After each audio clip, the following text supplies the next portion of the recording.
Nuestros vecinos nos pidieron ayuda, nos llamaron insistentemente. Fuimos, hicimos la cobertura de los problemas que tenía el centro histórico. Lo expusimos y las autoridades atendieron, como puede ser de otra manera. Arreglaron el hueco que existía en la avenida 5 de Junio. Esta la repararon, lo cual mejoró la circulación, sin duda, en la zona. Tengan la bondad, Andresito, pónganles un aplauso a las autoridades que siempre están preocupados de lo que sucede en la ciudad, pero más preocupados de lo que pasa en el primer noticiero de la comunidad. Veamos.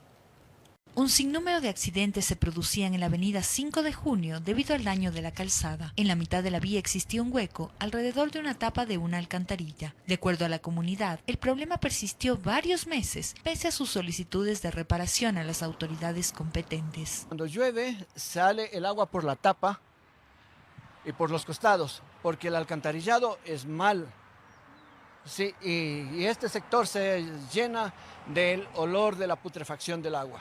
Ha enviado incluso por WhatsApp, has enviado los mensajes, pero no ha habido respuesta alguna. Gracias que ustedes han venido. Los choques eran a diario. Además, los peatones temían pasar por la zona. Los vehículos, por esquivar los huecos, incluso invadían la vereda. Es peligrosísimo, no se ve.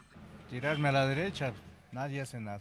Los habitantes de este sector del centro de la capital acudieron al primer noticiero de la comunidad para presentar el inconveniente y luego de expuesto bastaron un par de días para que el cabildo repare el daño. Esperemos que ojalá que ya se seque eso, ya esté listo ya para poder conducir tranquilamente. Ahora los vecinos aseguraron que la circulación en esta importante ruta ha mejorado. Está bien, porque ahí se evita un poco de accidentes y cada quien respeta la vía, pues. Por si han hecho por lo menos una hora. Informó Sofía Vintimilla.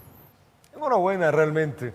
Bien, autoridades. Se trabaja en la mano, se les comenta cosas. Esto es en beneficio de todos, de ustedes que tienen buena imagen y que se ve que están queriendo que la ciudad tenga soluciones, y nosotros que somos la voz de muchísimos que no han sido escuchados. Así que eso era un dolor de cabeza desde algunos meses, y la incapacidad de algunos, porque es la verdad, trabajadores hacen que estas cosas suceden. Así que bien por el municipio. Muy bien,